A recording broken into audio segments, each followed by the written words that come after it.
Last time I was here, I was standing over against that wall. The Bayhawks were up here making their first presentation.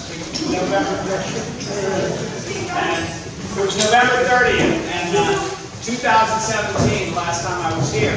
And it was when the Bayhawks, the Chesapeake Sports and Entertainment Group was up here. They had all their maps, and they were telling us about the wonderful plan for Crownsville Hospital. And I was standing against the wall. The walls were completely covered with people. The balcony was covered with people, and it was quite an evening. Raise your hand if you were here. Okay. Partisan crowd. Yeah. Good thing the fire marshal didn't show up. It was hot. But anyway. So my name is Steuart Pittman, obviously. I'm running for county executive. I'm running against the incumbent Steve Shue. And I come from South County. The other part of the county that's supposed to be rural, this has still got a few farms in Crownsville. And I was driving around today, and it's amazing how beautiful some of Crownsville is. And I like to think of it as the green heart in the middle of Anne Arundel County, and that it needs to stay that way, obviously. I'm running because I believe that Anne Arundel County has been growing way too fast, and that development interests have been calling the shots, and they've been putting people in office who will carry out their agenda. And at the same time that we're allowing that, we're not keeping up with the infrastructure that we need in some communities to handle all the growth, and we are definitely not keeping up with the teachers that we need, or the firefighters, or the police, the agencies, and all the services that you need for the growing population. And I think schools have felt it the worst. I have two kids in third grade at Davidsonville Elementary, and their classes are way too big, and I would not want to be their teachers teaching my kids in a class of 30 kids. So, but these meetings that we're doing are only a little bit about me. Of course, I want you to vote for me in the election November 6th, but I also want to hear from you and every other community in the county what's on your mind. And so we're doing 16 meetings. This is the 14th of the 16. And as a structure, in most of them, it'll be a little different tonight. I won't bore you with too much planning stuff, but we're looking at these documents called small area plans that were done in the early 2000s in the Janet Owens administration. And each community was asked to put together a vision and a plan for the next 20 years. What kind of land use they wanted, what kinds of community facilities needed to be improved, what needed to be done about traffic. And a lot of what they wrote about in all of them was how to protect the environment in that community. And they're pretty consistent that people do care about the environment, and they want to keep what's best in their community. Some neighborhoods talk about some kinds of development, and they're very specific about where they want the development to happen. So the Crownsville Small Area Plan, which is one of the first ones done, it was done in 2000. Some of them didn't get done until 2004, is I think the smallest. And I think the reason it's the smallest is because it's the simplest. It's the one, more than any other, I believe, that says leave us alone, that we do not need a lot of development. So under your seats or in your hands, you have the short version of the Crownsville Small Area Plan, and it's got some basic recommendations in a vision statement. And I don't want to go through it all because I don't want to take too much time on this because we have some much more pressing issues in the community right now that we want to talk about. But I do want to review the vision statement, and then I'm going to ask you if you feel that it's still relevant. And then I'm going to ask you to throw up on the butcher board some thoughts about what you think is important, not just Crownsville Hospital Center, because I don't want to just talk about that, and I know we're going to talk about that a lot. So I want to get to some of the other issues first. So I do get a read from you, and you get a read from each other about really what's going wrong, what needs to be improved in the Crownsville community. So I just want to point out a few things in this vision statement. In the area that we're talking about, the boundaries were kind of arbitrarily drawn and divide the county into 16 parts. But this map shows it. Got the Severn River here, so you've got the waterfront. You got 97 coming up through the middle of it, and General's Highway coming up through here, all the way up here to 3. So here's what folks said in the year 2000.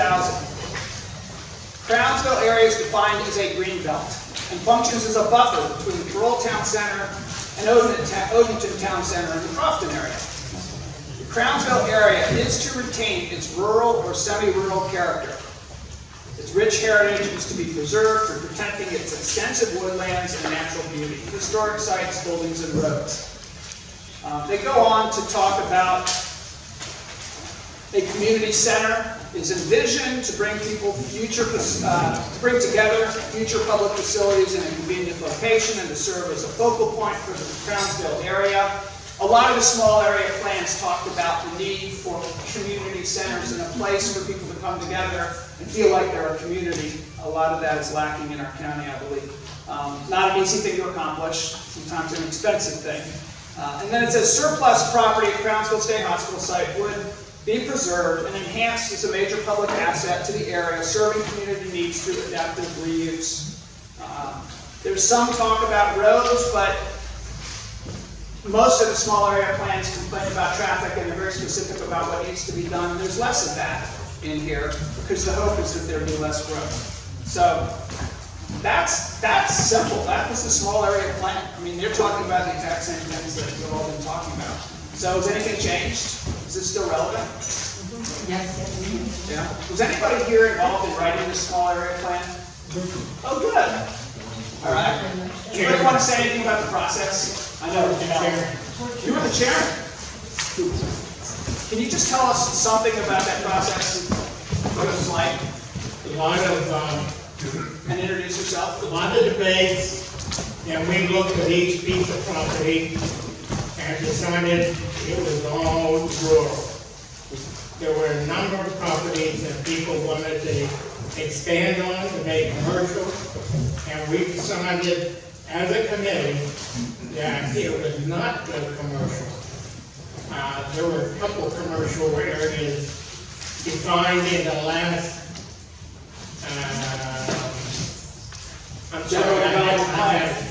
The last plan, right? Yeah, at the county, Benoit supported. Councilman. So, you know, it was a rough and tough time, but we came out with a good plan. Okay, right.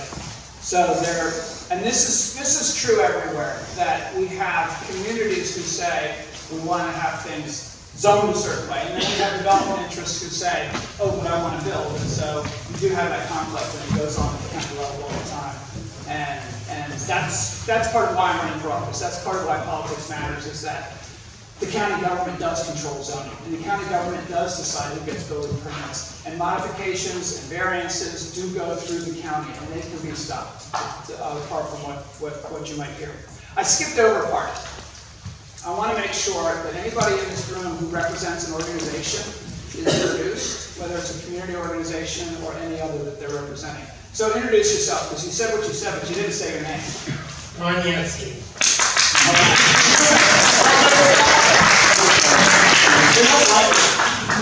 He's chairman emeritus of this organization. Right. Okay. Who else? Stand up and turn around and introduce yourself. Pat Rennie, I'm president of the Landing Community Association right across the highway. All right. Who else? In the back. I'm Jackie Allen. I represent Crownsville Riders of Today and the Amarillo County Coordinator. Yes, in the back. My name is Ralph Lang. I'm the president of the North Fairfield Estates Community Association. We're right next to shore, South Shore Elementary School, just down 5th over from the hospital area. Okay. Yes. John Morrison, president of the Civic Association of Palisades. We recently revalidated the town postal area. Oh, good. Did you updated it, or you got updated? Updated? Okay, good. Because there's some areas doing that. We need that. Annette Batson, associate, the head of the association for Long Point Road Association. All right. Who else? I'm not allowed? No, it's not allowed. No, of course. I'm Kate Snyder, the Vice President of the Teachers Association in Amarillo County. All right. How many teachers? Raise your hand if you're a teacher. All right.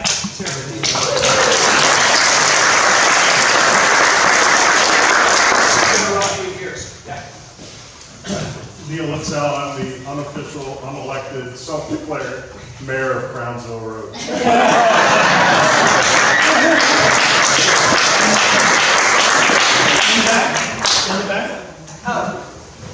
Hi, I'm Kim Hamlis, and I have no authority, don't have much of anything, except I've got 1,770 people who want to keep Crownsville rural, and I'm representing them through a petition, and I'd like to double that number if I could, and I encourage everybody to join me.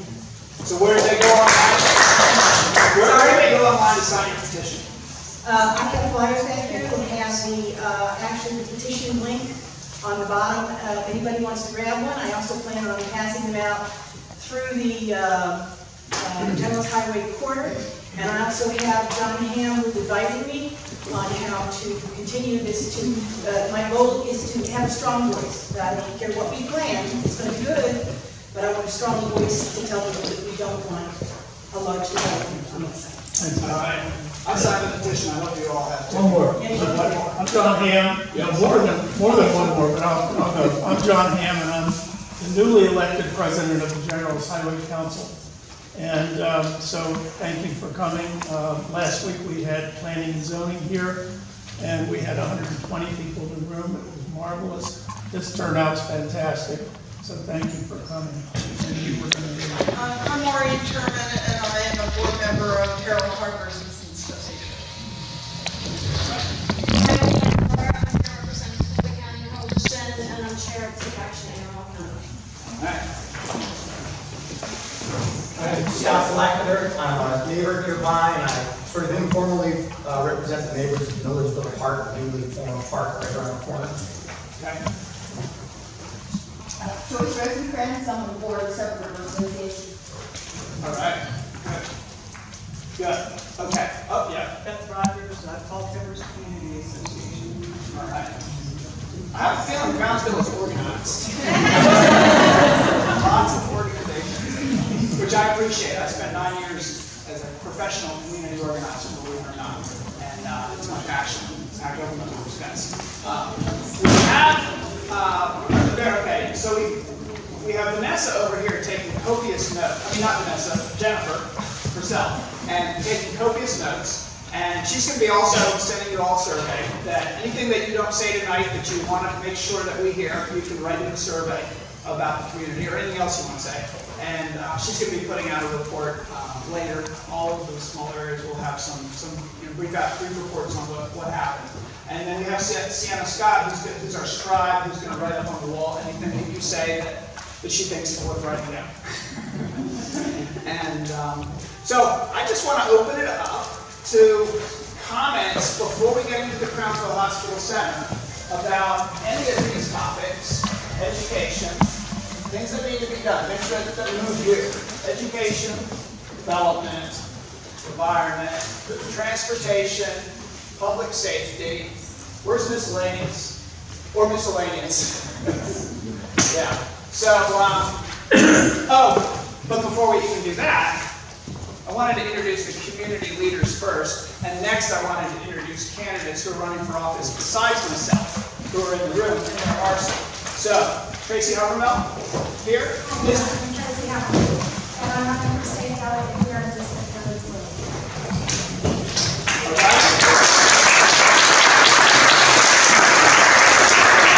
Ruby. Hi, I'm Pam Ruby, I'm running for state delegate District 33, and there are 3 seats, so I'm running alongside of them. We have 3 amazing women running for District 33 for those 3 seats, so look for women on the ballot. Eve Hurwitz, another woman on the ballot. I'm running for Senate in this district. I'm a veteran, mother, business owner, community organizer at E33.com.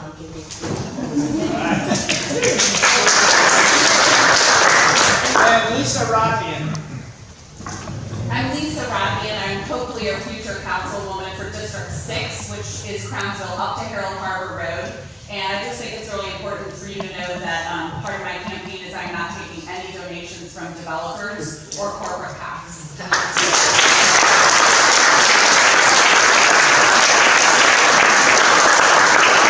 Note that right now there are 0 county council, and that we know that there are going to be a majority of women on the next county council. This is going to be one of them, but we have races where it's 2 women running against each other, so we know how that's going to turn out. And for school board, they didn't write you down, and now Hi, I'm Melissa Ellis. I'm running for Board of Education. Board of Education, I live here in District 4 in Millersville. I'm a mother of 4, and I just want to bring a more student-centered education experience and make sure that's what goes into all of our decisions. Okay, thanks.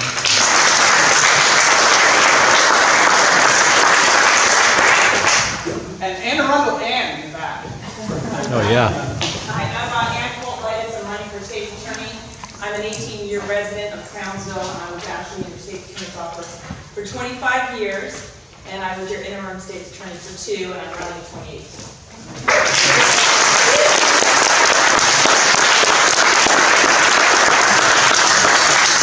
Did I miss anybody running for anything? No? Dog catcher. All right. What's got you stirred up? Development. What about? It's too much. Too much development. Crownsville Just plain old. There's no place where I anymore. Everything's subdivided. Look at Arden Farm. You're in Coke Water, and it's sitting there because it won't hurt. Doing nothing. Sorry. Just plain old too much development. Crownsville Hospital has such potential to be what we are here, and I hope it remains that way. What a waste to have it lie there for years and years, just deteriorating. Can you hear her? Crownsville Hospital Center, a waste to have it sit there, huge potential. Okay? We can talk about that. Yep. Education, what will be done to put teachers back on track after all those years of kind of getting knocked off track with steps?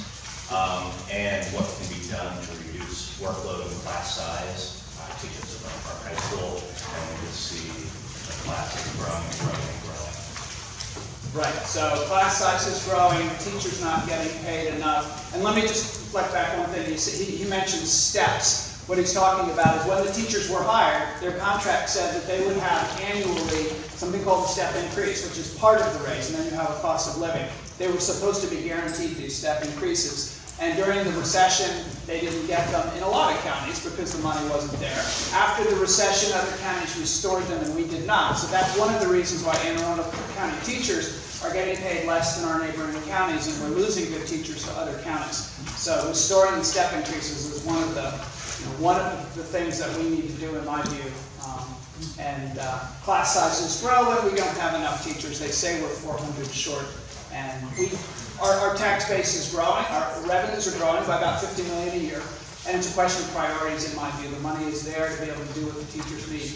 And if you go out and you vote in November, which I'm sure you all will, you will have on the ballot a question as to whether or not you want to fix the fund, the education trust fund, casino money that was supposed to go to education and fill out the bottom of the box and then spend it on something else. You will get to vote to close the box, and over 4 years they will have to put back in the money so that all of the casino money stays in education. And if they do that, I'm told that the money that will come to Anne Arundel County will be enough to restore all the step increases to all the teachers by the end of my first term. That's what we plan to do.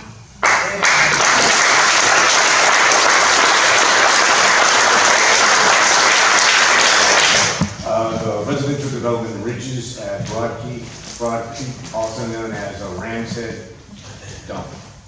30 houses. It's approximately 90 acres that's behind Ramshead Tower. That development firm, yes. Can you hear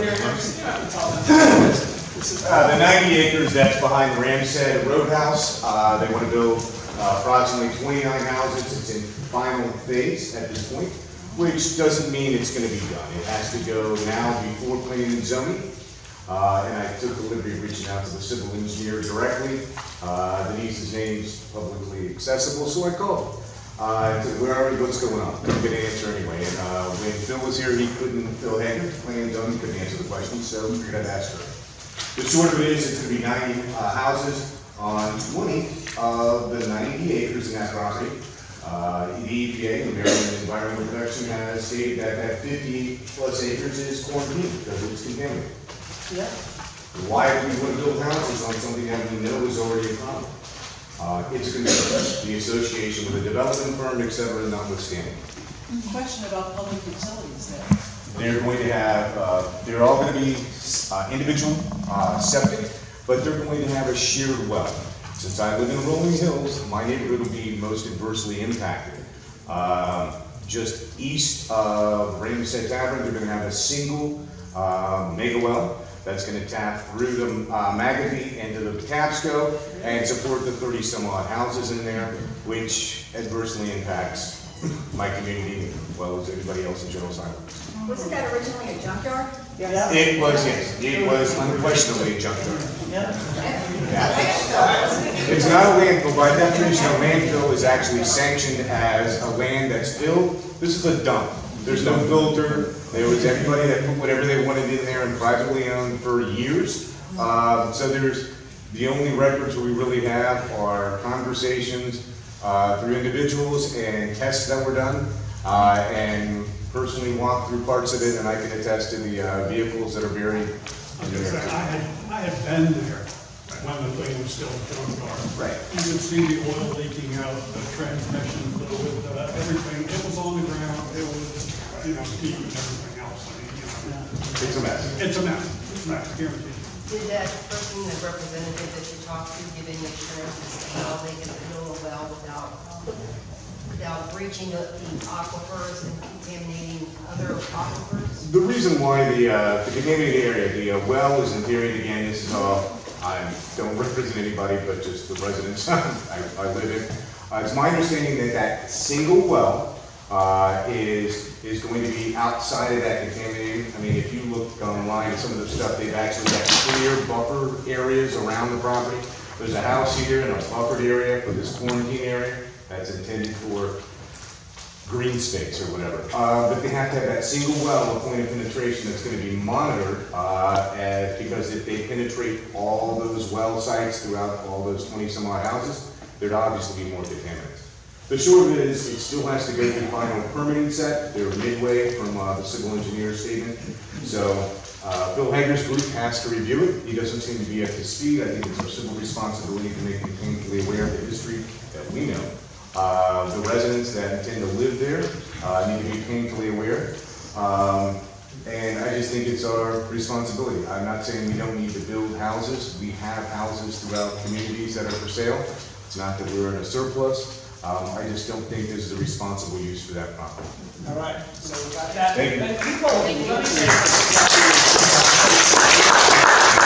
some people agree with Stephen here. People ask me sometimes, how can you stop development? They have the right to develop, right? That's what they tell us. And the general development plan is coming up in 2019. It's where we say what we want the county to look like. It's where we say what our zoning should look like. We can legally downzone property that's zoned for high-density development if we choose to. The county executive will tell you we can't because he'll get sued.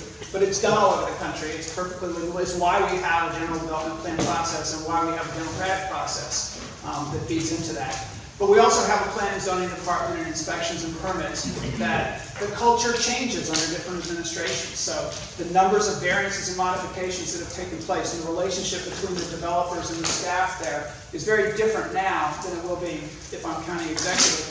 And it was very clear in the last election in 2014 who put the county executive in, and then when he was elected, brought in 19 developers and 2 community representatives as the transition team for planning and zoning. And their goal was to make it easier to get their projects through, and it's worked, which is why we have double the number of active erosion and sediment control sites in this county than any other county in the state. So number 2 and 3 are Prince George's and Howard.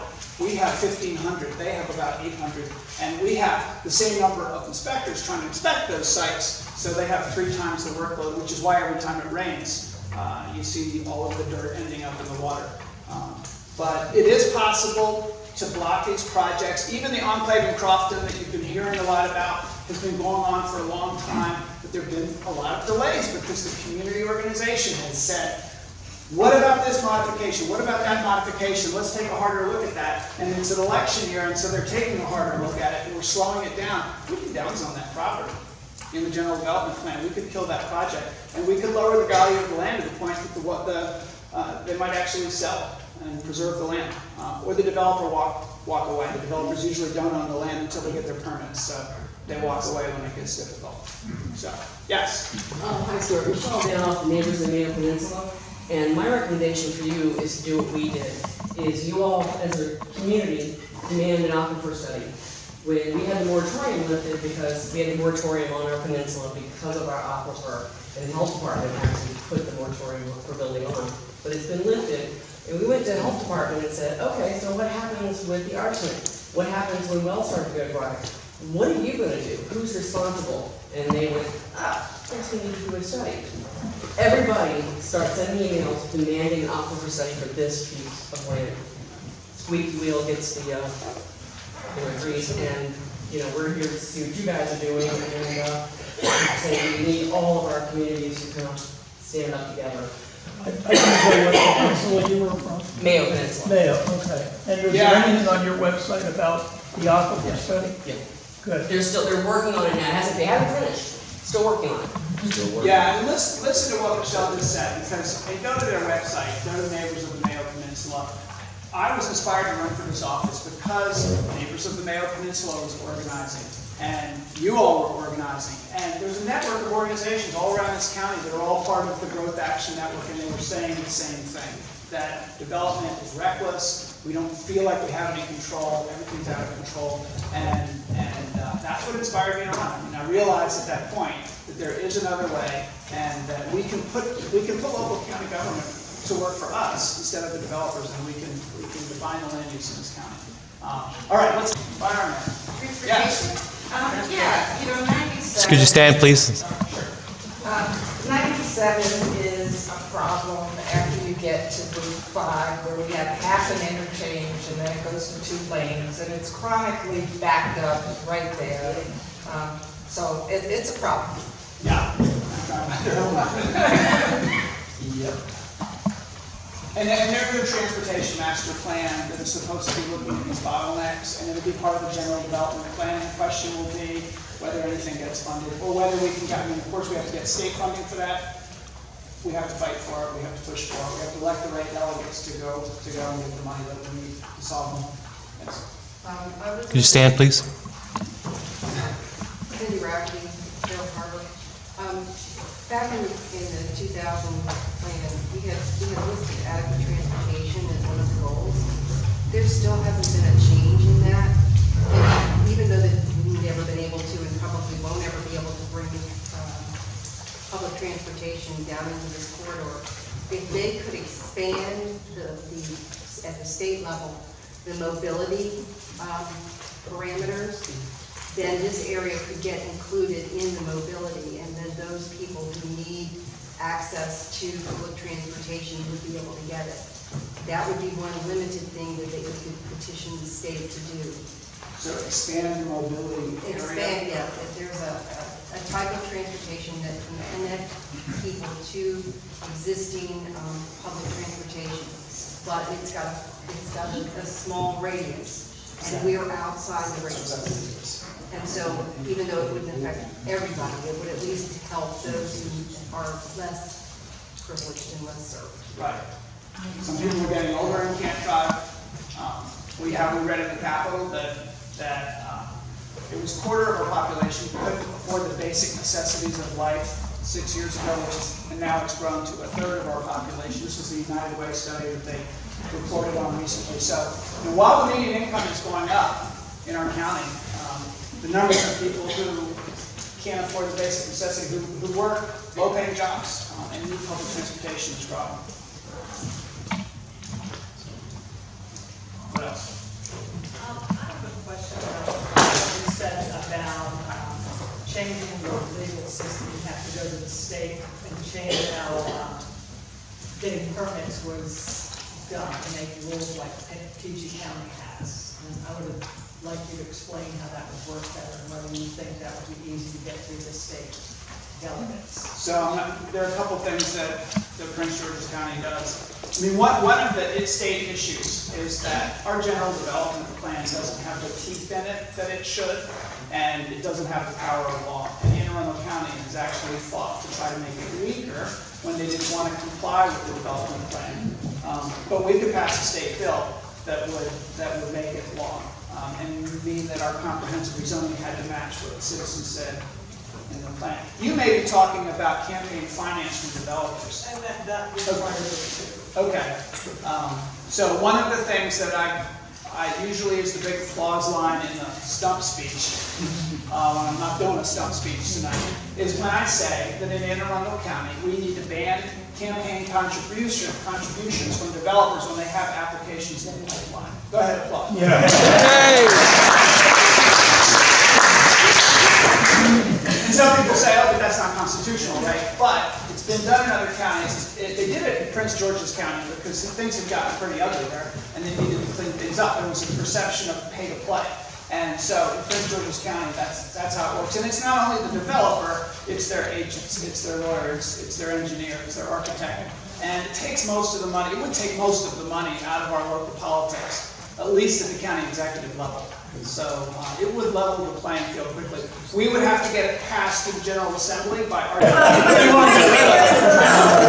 guys are still on the permit process, right? Yeah. Well, and if you're talking, there's the very small planning commission, and which needs to be, I think it needs representation from all of the civic groups, so it needs to be a much bigger body. But then there's the board that Steve Shoup just appointed, that's overseeing the development of next year's general development plan. And I think most of you know, or you may have heard, that the architect for the Bayhawks project is the chair of that committee. Yeah. We were hoping, we were really hoping that representatives from the community, I mean, John Ham should have been on there. Your representative from your community should be on that, no question about it. Unfortunately, it reads like campaign contributors, that's in a political, So yes, the answer is yes, we'll get rid of them. So their first meeting is tomorrow at 4:30. I think it's October 3rd. I'm sorry, am I wrong on that? Hold on. It's Wednesday, rather, I beg your pardon. Wednesday at 4:30. And where do they have that? They have that. Anybody know, in case you want to go? I'll put it up on the General's Highway website tomorrow. That's Sure. generalshighwaycouncil.org, and don't you forget it. It'll be in a very small room on River Road. If it's full, that's their problem. Is that right? Oh yeah, I'm sure it'll be. Well, maybe I'm wrong. Maybe they'll make a bigger room for it. I don't know. We'll see. I'll bet you they'll. Yes, it is. Okay. Okay. What are we missing? Yes. I'm a visitor here, city girl, and this is so beautiful. It's like idyllic. And Are you talking about this meeting, or are you talking about this area? Okay. I never realized that the people who lived in an area actually had the power to keep developers out. And I think that's the power of our place. Community-driven planning, right? All right. Okay. We can jump right into the feature topic of the evening, I think. Go ahead, guys. Education, with school facilities and additional school funding for upgrading our facilities. Upgrading facilities for schools, okay. Yes. And we have a plan, and it's a non-political plan for all of the upgrades and all of the schools to build.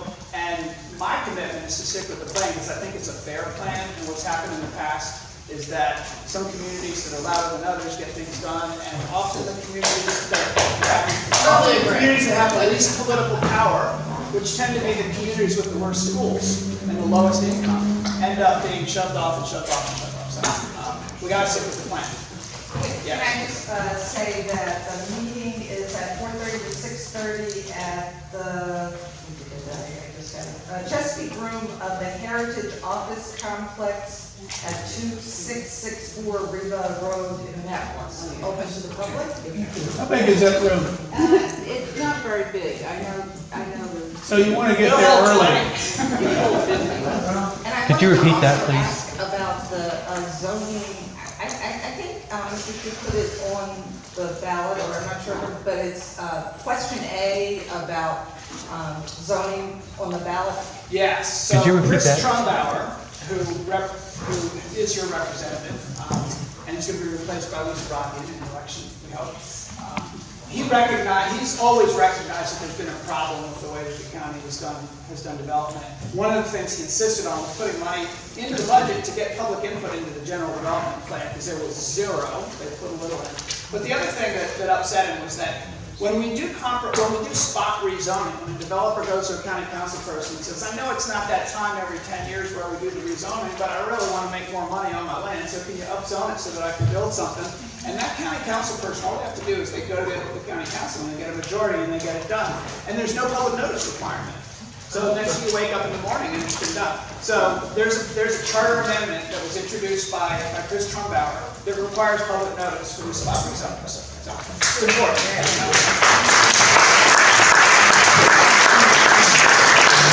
Thank Chris. Yes. Yeah, in the back. So, preservation of green space and public lands for passive recreation rather than ball fields. And horseback riding is considered as passive recreation. There are a couple of areas in our Crownsville area that used to be horse trails. Bacon Ridge was, the trails were actually established and managed by the Windy Knoll Horsemen. And then the Myatt Stables out on 178 used to have a whole series of trails back there.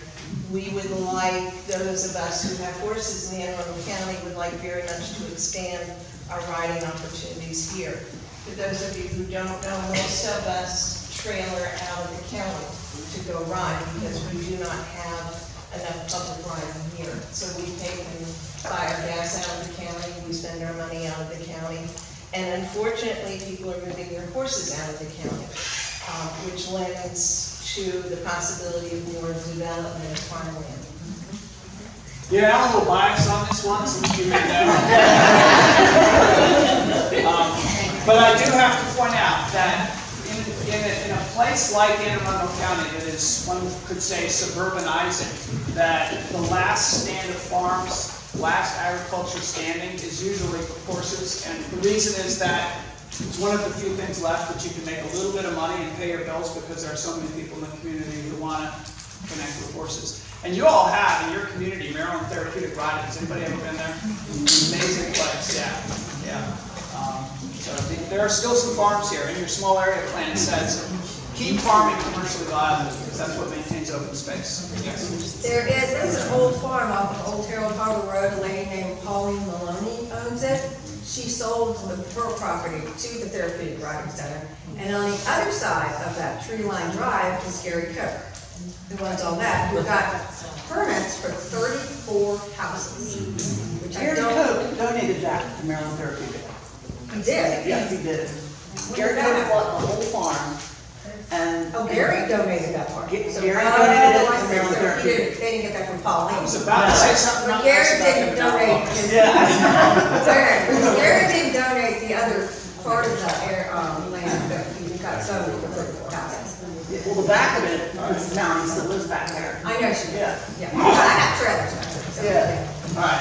Okay, one more, and then we're going to move in. Can we just add the traffic, it's traffic between transportation and development, the traffic on General's Highway and River Road now, doesn't matter what you do to 97, although it might have, but any more development, we're already not moving very fast.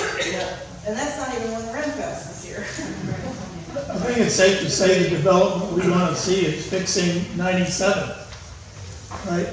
I mean, we got to fix it down at Route 50, and Those people bail out to come up our right, they need to re-engineer it. I can't get out of Cranberry Woods going down county at 5 o'clock safely without going right and then turn into Crownsville Road. Takes an extra 15 minutes. Otherwise, you put your life in your hands. It's at the wheel of your car. It's crazy. It's those damn apps that take people to tell people how to That's- bypass. Can I talk about that for a minute? Yeah. I've been working with Mr. Jules Smith at the Renaissance Festival, actually for 2 years now. And the county came up with the idea past weekend, that they would put it on the apps that you could only turn right onto Crownsville Road, that there would be no left toward the festival.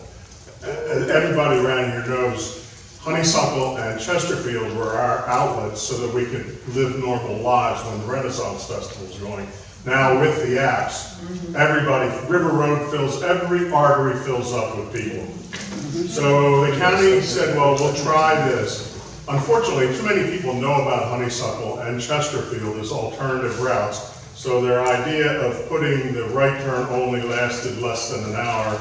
The policeman I talked to said the first fight that broke out, he said, we're taking the cones away, giving up on this. Now, what I've been proposing for them, which the county has been resisting completely, is making Honeysuckle and Chesterfield residents only. They keep saying they can't monitor a street like that, but I kind of miss the point of why we can't. They have officers sitting there with their lights flashing at the entrance doing nothing, that if they put the officers up at the entrance to Honeysuckle, the entrance to Chesterfield, with a large local resident only sign and an officer standing there, that would mean we would be able to come and go. Now, it's only bad the end of September to the end of the festival, but we're in that period now. And we also, because of all the rain, I can tell you, it's going to be impossible for the next couple of weeks till the festival's over. We are absolutely prisoners, and I'm afraid somebody's going to not be able to get to the hospital or the doctors, or, we're really trapped in there. And the county seems unwilling to really make an effort. Unfortunately, there's like 5 guys, so, it's almost impossible to reach some consensus, but the thing that will work, I think, is to monitor those 2 streets. And I keep saying, look, we live here. These people come here once a year. So I want you to think kindly upon that when you become county executive. Well, I would love to sit down with you or anybody else who can explain to me how it is that a farm was allowed to create something that creates that much traffic without any kind of permits that... Well, they kind of, they came in the mid-'80s, and nobody really knew, they were in Columbia, and they were in Symphony Woods, so it really, no one knew how big it was going to be. But I can honestly say, I live right across the street. I never had a problem until social media, GPS, Waze. I mean, it's just amazing. Every little secret road I know about is now jammed up. And the county can change those apps and tell them to change that street doesn't exist. Well, that means that newbies on the apps, they still know. They're not going to get Waze telling them to turn on the Honeysuckle. But there's 5,000 people that already know about that. Okay. Well, we've got 3 more hands up. Are these new things? Because we're going to jump into... Yeah, I just want to clarify, isn't that land partially privately owned, where the Renaissance Festival is, and state land, where they park? No, it's all private. All right, we got 2 people who haven't spoken, then we're going to jump into Crownsville. First up here in the second row, yes. If you can do it really quickly. Crownsville has been saddled by a state hospital that is in dire need. It's, a toxic site unto its own, and it's owned by the state. And can the county do anything? Because at this point, we only get big rollers, high rollers interested in the property so that they can make enough money to... That's coming up. It's a perfect Yes. And I will make a commitment tonight that you will watch. Okay, back. I know what the gentleman is saying, that we live on Fairfield Loop Road, which is between General's Highway. We cannot get out of our driveway because even when the traffic is built up on General's Highway, like every Friday evening, and the cars come flying down Fairfield Loop.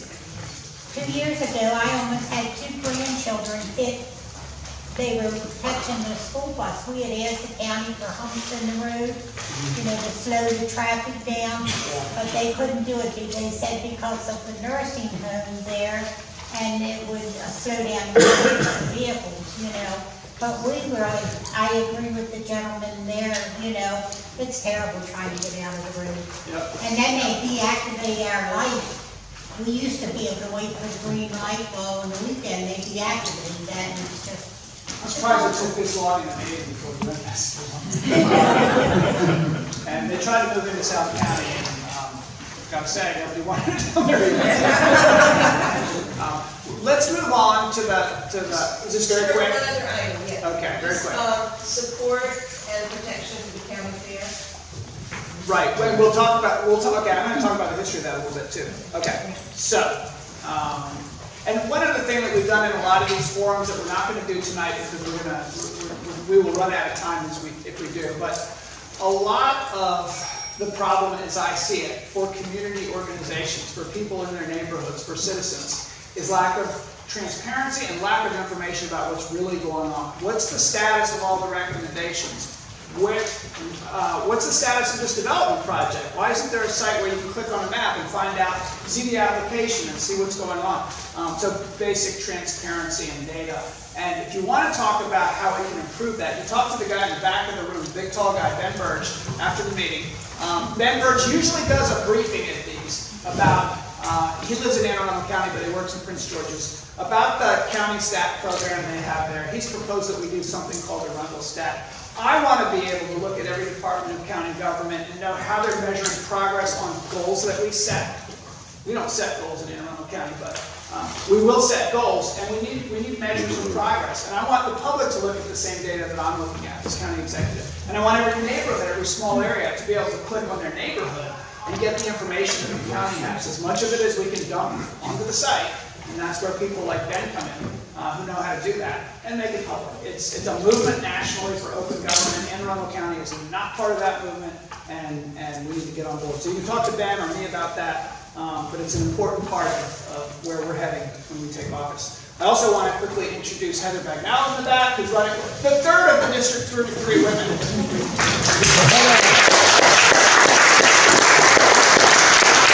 So let's talk about Crownsville Hospital Center. We've got a proposal that you all have put together, or your leaders have put together, the General's Highway Council of civic organizations. But the background, very quickly, is, as you know, since the hospital closed, it's owned by the state, 544 acres. And there's been a lot of talk about what to do about it. And many of you were here when Bayhawks presented their proposal, and you saw the pictures of, at that point, it was not only Crownsville Hospital Center, but it was also the fairgrounds. So I'll say something about the fairgrounds. The original plan, phase 1 for the Bayhawks, was a stadium at the fairgrounds, and they announced to us all that the whole thing was Steve Shue's idea. He later denied that and sent you all letters saying otherwise. But the capital, the fair board was very opposed to this and had not been asked if they wanted to have all of their buildings torn down and really modernize and make their agricultural fair something that's not very agricultural. So they were pretty upset, and they hired a lobbyist, Bruce Mariano, hard-hitting someone, but no analysis, no Bruce Mariano. And he uncovered a letter that Steve Shue had written to the state saying, we want to acquire the fairgrounds. We want to get it front. They have a lease with DNR, the state owns the fairgrounds land. And so when that came out and it was published in the Capitol, that whole part of the project got canned. And so now they've come out with a new proposal that doesn't include the fairgrounds for a stadium. So at least I believe that we've saved the fairgrounds. And I love the fair because it's put on by real farmers and it's a real agricultural fair. And you can take your kids there and you can smell the animals and you can see the auction, and it's just a lot of fun. I think it's really cool. We don't have anything like that in Anne Arundel County other than the fair, so we need to preserve it in my view. But the rest of the project is still alive. The Bayhawks folks, the Chesapeake Sports and Entertainment Group, lobbied hard this year in the legislature, and they're moving forward. But in order to make it happen, they have to transfer the land. They have to make a plan. So there was a task force that was created by the legislature, and it made its report January 1st of 2016. The task force was made up of our representatives, our county council person, Chris Trumbauer, was on it, and I think maybe some of the General Highway Council representatives were on it, and a lot of bureaucrats were on it. And the #1 recommendation was to ask the county executive, please reconsider your decision to not acquire the land. So the state has been trying to give that land to Anne Arundel County for quite some time, and there's a letter from Steve Shue that we have a fact sheet here if you want some of the background, but basically what the county executive said was no. We believe, this is a quote from the letter, that the state of Maryland would be best served by surplusing the property and making it available for limited private development, either by for-profit developers, private institutions, or private nonprofit organizations. And then it goes on to say, furthermore, we would assist with any rezoning that would serve to implement the land uses established in the master planning of the property.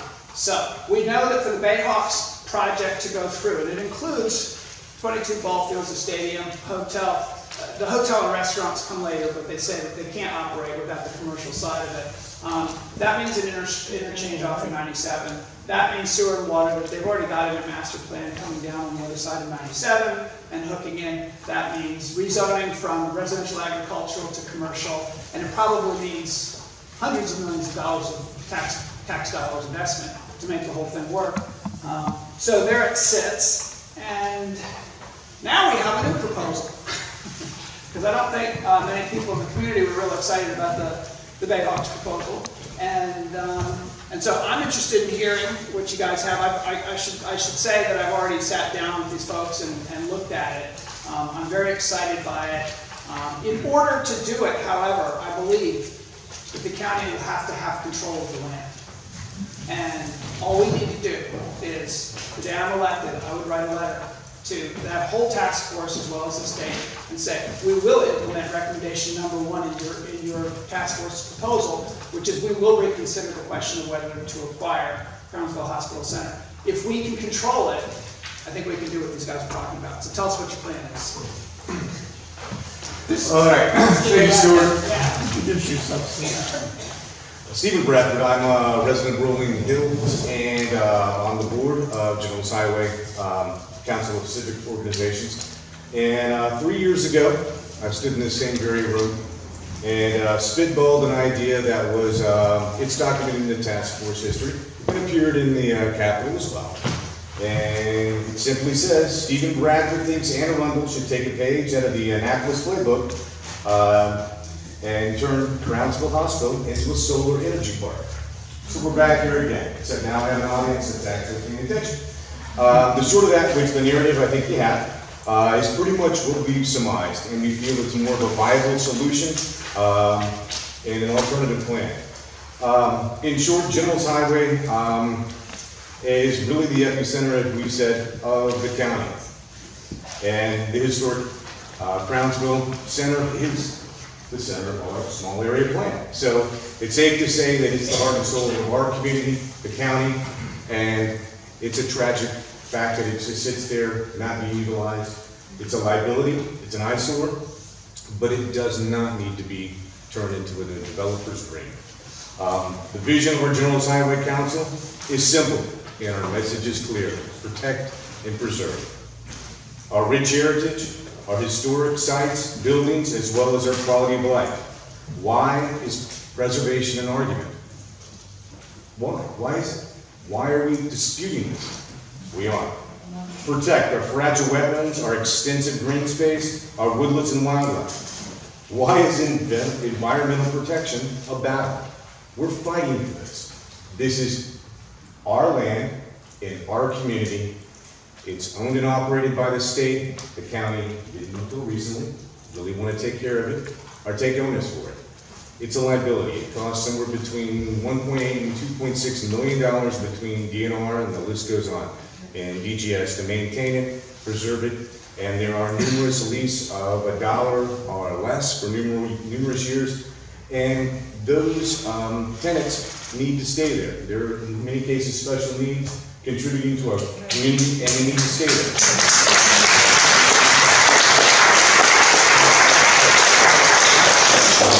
I'll read some of the rest of this. You've probably got a copy of it, but having penned it, I just feel like saying it out loud. The historic Crownsville Hospital Center embodies our sentiments as a Crownsville Council.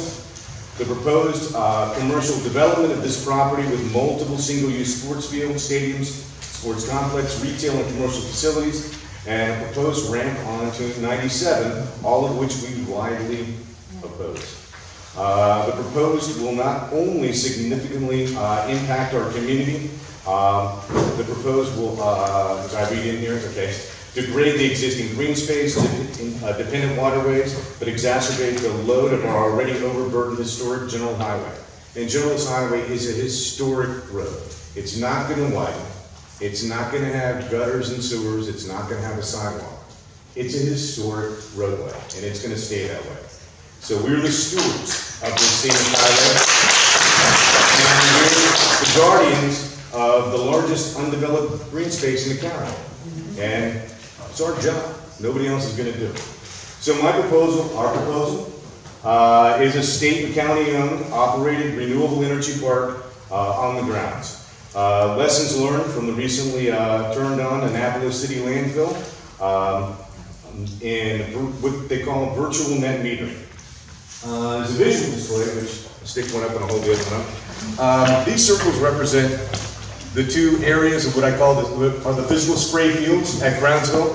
This circle down here is the Annapolis Solar Park. This encompasses all 90 acres of the 80 utilized solar farm area. This area over here show the 8 individual spray fields without physically cutting down a tree. The short of what it is because Crownsville utilizes waste management now as old architects are agricultural places.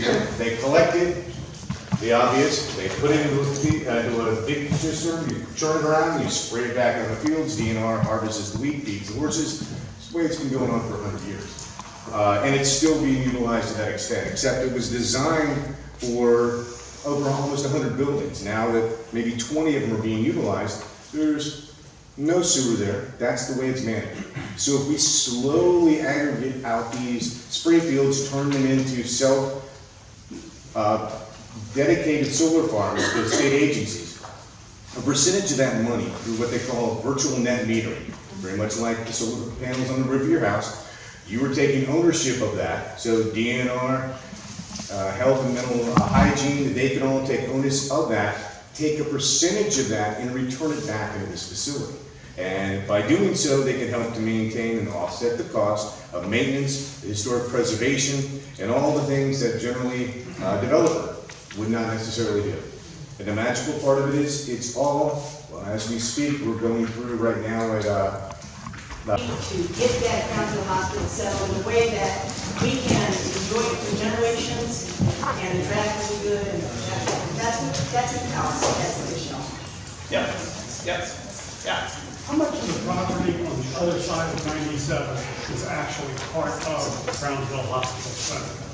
Now that's a really good question. The Bacon Ridge is owned by Scenic Rivers Land Trust. Owned by the county? Owned by the county. So part of what the state was trying to do was to get the county to take all the hospital center. So 2006 is when the state gave the Bacon Ridge National Area, the Crownsville Wildlife Management Area, whatever we call it, to the county. It's kind of like, see, isn't this awesome? Like, don't you want more of this? And they kept that's 5 or 8 acres on the other side of Farm Road because of the historical value of the cemetery that Janice was here to talk about.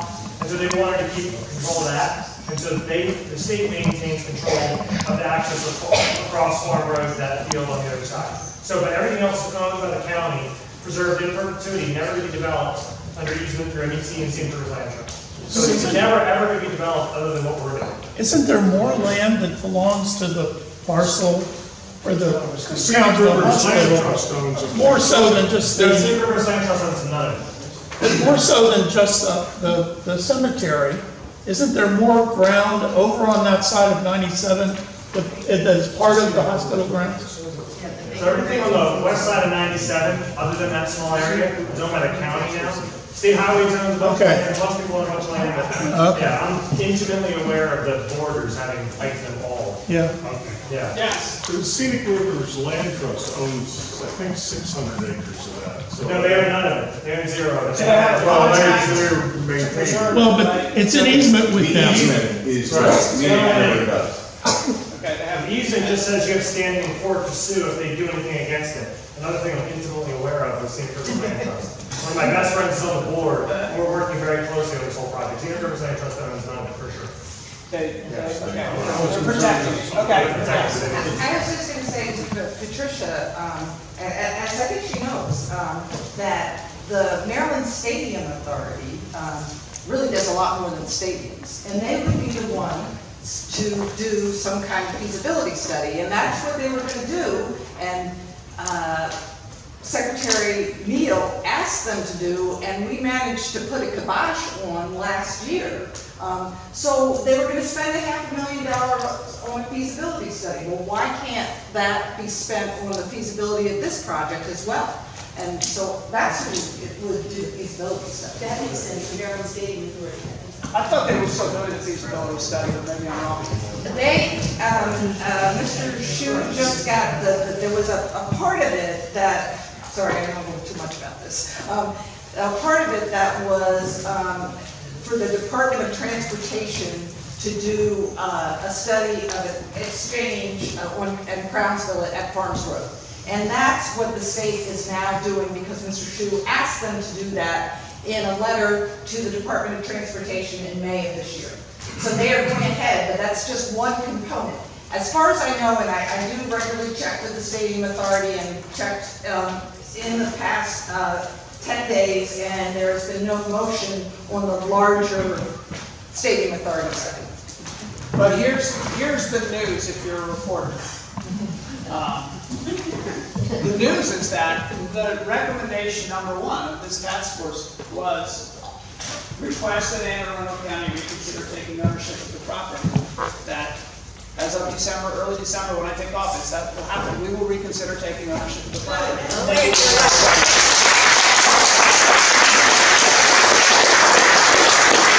It's going to be up to y'all to make it work.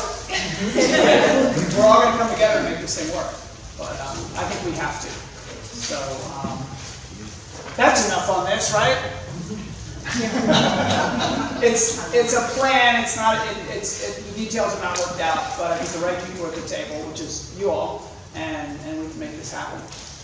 The rest of the stuff that we've been talking about, Jennifer's going to put together a report on it.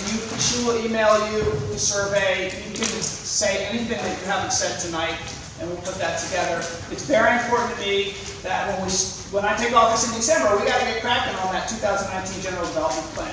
And we're going to look at where things stand with the current committee and the current process. And we may have to make changes. We may like what they're doing. But we're going to have to stick with what you guys have just said, which is the small area plan is still relevant. We want to maintain green space. We don't want to develop the area. And I will be calling on any of you to be part of the process to make all of this happen, because it doesn't work if citizens aren't engaged. So if you're interested in supporting the campaign, we've got folks in the back. Reese is back there. He's our field director, and he will put you to work. You can go on our website at pittmanforpeople.com, volunteer, and sign up to get yard signs. You can grab yard signs and take them home. We've got plenty of them. If you have sites, the big 4x8 yard signs, we have more of those to get out. You can come to either of our offices and make phone calls. You can knock on doors. We had 140 people out knocking on doors Saturday.